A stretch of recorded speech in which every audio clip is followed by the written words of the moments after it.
রাতভর মুষলধারায় বৃষ্টি আর সেই সুযোগে জানলায় গ্রিল ভেঙে ঘরে ঢুকে সর্বস্ব লুট করে পালানো দুষ্কৃতীরা। ঘটনাটি ঘটেছে কুলটির হিল কলোনিতে। লক্ষাধিক টাকা এবং গয়না নিয়ে দুষ্কৃতীরা চম্পট দিয়েছে বলে অভিযোগ। আমাদের প্রতিনিধি বাসুদেব চট্টোপাধ্যায় রয়েছেন আমার সঙ্গে। বাসুদেব, কাউকে ধরা সম্ভব হয়েছে?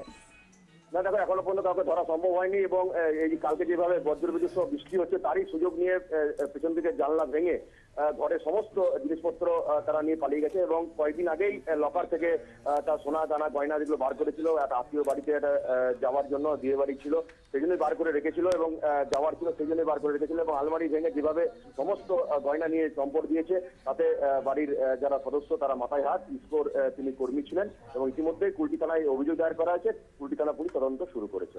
ধন্যবাদ। ভাইয়ের প্রাণ বাঁচাতে সাপের কামড় খেলো দাদা। চিকিৎসকরা যদি সাপের নাম জানতে চায়, তাই যে সাপ ভাইকে কামড়েছে সেই সাপ ধরে কালনা হাসপাতালে নিয়ে যায় দাদা। কেউটে কামড়ায় দাদাকেও। ভাইকে বাঁচানো যায়নি, আশঙ্কাজনক অবস্থায় কালনা মহকুমা হাসপাতালে ভর্তি দাদা। কালনাগিনীকে ধরতে পারেননি ঘুমন্ত বেহুলা। লক্ষিন্দরকে মারণ কামড় দিয়ে পালিয়েছিল নাগিনী। তবে জাতি ছুঁড়ে নাগিনীর লেজ কেটে দিয়েছিলেন বেহুলা। তারপর তো কত গল্প। নদীতে ভেলা ভাসিয়ে স্বর্গে পৌঁছে লক্ষিন্দরকে বাঁচিয়ে ফিরেছিল বেহুলা। কালনায় কিন্তু ভাইকে বাঁচিয়ে ফেরাতে পারেনি কালু সব্বর। যদিও জ্যান্ত কালকেউটেকে ধরে ফেলেছিল কালু। এখন সে হাসপাতালে মরণের সঙ্গে লড়াই করছে। ভাই বিজয় সব্বরকে চিকিৎসকেরা মৃত ঘোষণা করেছে। বাড়ির দাওয়ায় দাঁড়িয়েছিল বিজয় সব্বর। আচমকাই সাপের ছোবল। লুটিয়ে পড়ে বিজয়। তাকে প্রথমে নিয়ে যাওয়া হয় স্থানীয় মধুপুর স্বাস্থ্যকেন্দ্রে। সেখান থেকে নিয়ে যাওয়া হয় কালনা মহকুমা হাসপাতালে।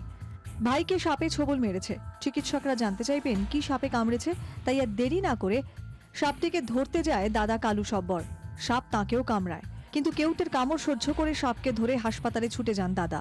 হাসপাতালে পৌঁছে তিনিও অচৈতন্যই হয়ে পড়েন। আমি কাছ থেকে এসে দেখছি ভাইকে শুনছি সাপে কামড়েছে।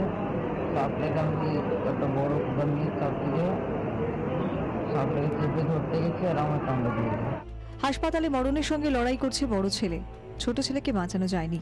হাসপাতালের বাইরে দাঁড়িয়ে নির্বাক বাবা। সাপটাকে কেন ধরে আনার চেষ্টা করলাম এবং ডাক্তাররা কিভাবে প্রমাণ করবে কি সাপে কামড়েছে, কি জন্য কামড়েছে, ডাক্তার সেরকমভাবে চিকিৎসা করতে পারবে না। সাপটাকে ধরে আনার প্রমাণ হচ্ছে এই সাপে কামড়েছে, সেইভাবে ডাক্তার তার ওষুধপত্র চিকিৎসা করবে। তার জন্য সাপটাকে ধরে আনা হয়েছিল। কেউটে ভয়াবহ বিষধর। নিউরোটক্সিন ও সাইটোটক্সিন দুটোই প্রায় সমানুপাতে। সাধারণ শস্য ক্ষেত্রে মানুষের বাসস্থানের কাছাকাছি থাকে। কালনার এই অঞ্চলটায় সাপের উপদ্রব লেগেই আছে। 48 ঘন্টায় এই নিয়ে 3 জনের মৃত্যু হয়েছে। ব্যুরো রিপোর্ট, 24 ঘন্টা।